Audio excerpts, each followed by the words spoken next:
During this break before training camp and as we get closer to the start of the 2023 NFL season, been spending a lot of time in the lab, if you will, brainstorming content ideas. Got a lot of fun stuff that I want to do for this channel.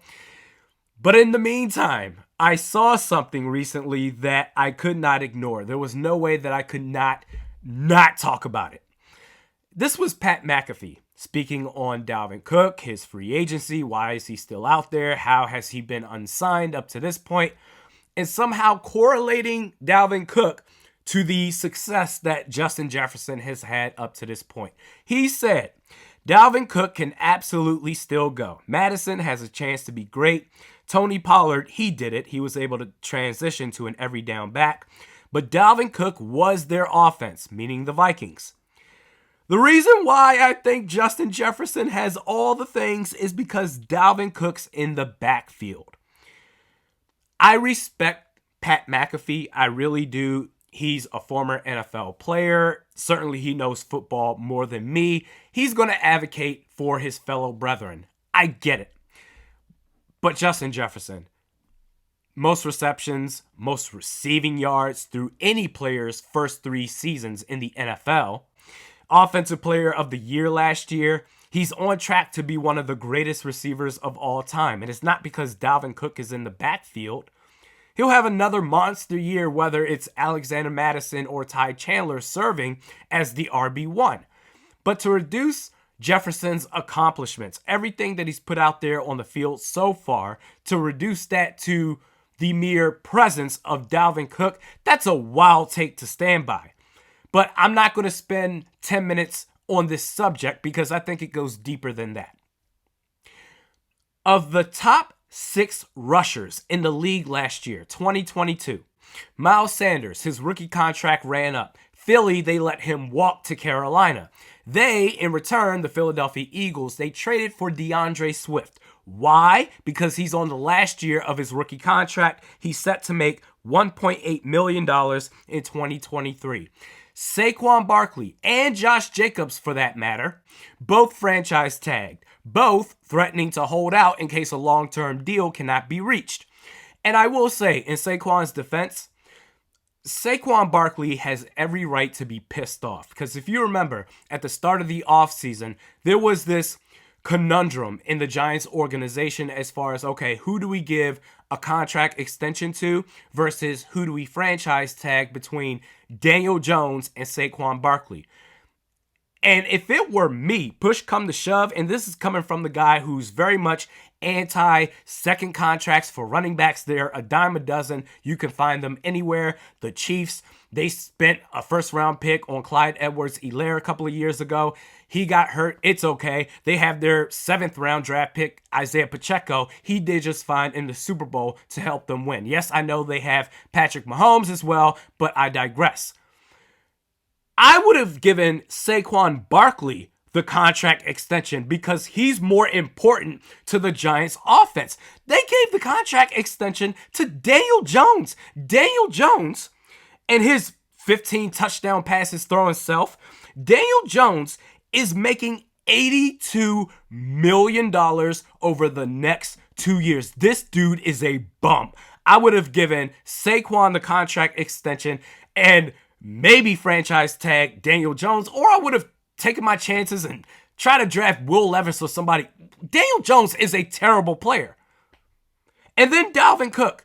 Pat McAfee saying, hey, he's out there. How could he still be out there? He has multiple offers. Well, maybe he does, or I just find it interesting that he's on Twitter, Dalvin Cook, and I'm not trying to be disrespectful here, but he's liking damn near every tweet out there where someone's saying, hey, Dalvin Cook, you are a Patriot. Dalvin Cook, you are a Dolphin. Dalvin Cook, come to the New York Jets. And I'm not talking about they're mentioning him, like tagging his handle. They're just saying his name. So that means he's searching his name and liking tweets.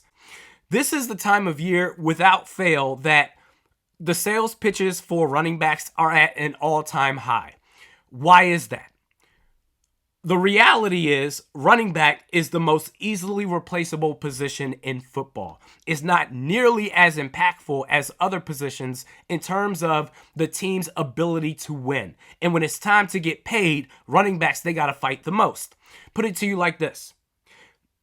If Justin Jefferson, say in an alternate universe, that the Vikings cut Justin Jefferson, he's an unrestricted free agent right now. Justin Jefferson would have been signed to the highest non-quarterback contract in league history yesterday. Meanwhile, the league-leading rusher last year, Josh Jacobs, is willing to hold out reportedly into the season if necessary. Hey, I'll tell you what, you remember Le'Veon Bell when he held out 2018? The Steelers, they had this guy, James Conner, third-round pick, second-year guy out of Pittsburgh. He stepped in, 4.5 yards per carry, nearly 1,500 yards from scrimmage, 13 total touchdowns.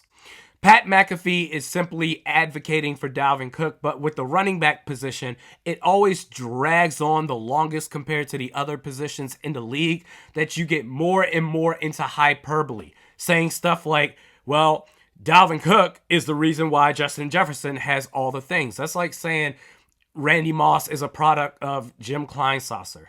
Come on. Comments time.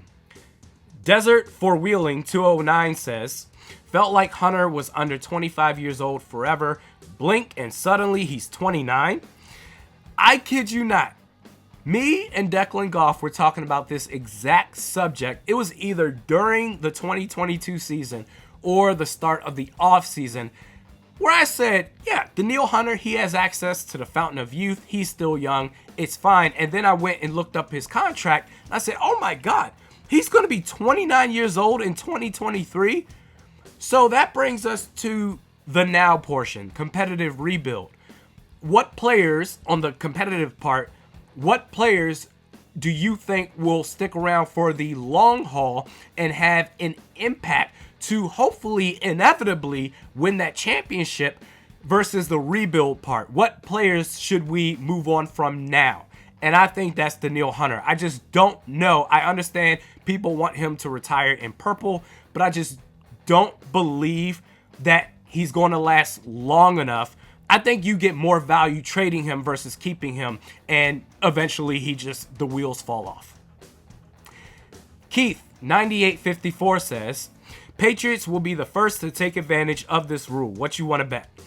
Oh, the Patriots, the Vikings, every team in the league except for maybe the Packers with Keyshawn Nixon, they're going to adapt that rule real quick as far as the fair catch rule inside the 25 to set up the touchback at the 25 on offense. It makes no sense to return the kickoffs at this point in time. I think it's dead. They need to just straight up abolish it and start the game off at the 25. Rick Long, 3260 says, how are they planning to stop the run? We were horrible last year. Now Z is gone. Hunter too. No pass rush also. That's where coaching comes in. And I tell you what, take the same defensive personnel last year, 2022, and replace Ed Donatel with, say, Brian Flores. The scheme of the shell defense crap, whatever that was, where dudes were just floating around. Who knows? And I will even give Eric Kendricks the benefit of the doubt. Maybe it was the scheme that made him look bad. But if you simply switch out the defensive coordinator and instead of having your players float around trying to react instead of being proactive, then the defense, they wouldn't have been second to last. I would say they would be worst case 25th, something like that. But that's where coaching comes in. Even if Danielle Hunter is gone, you have Brian Flores now. Let's say Hunter's gone, you replace him with Patrick Jones II, along with Marcus Davenport. I think he's going to struggle no matter what. But I think coaching is going to make the difference, whether Danielle Hunter is on the team or not.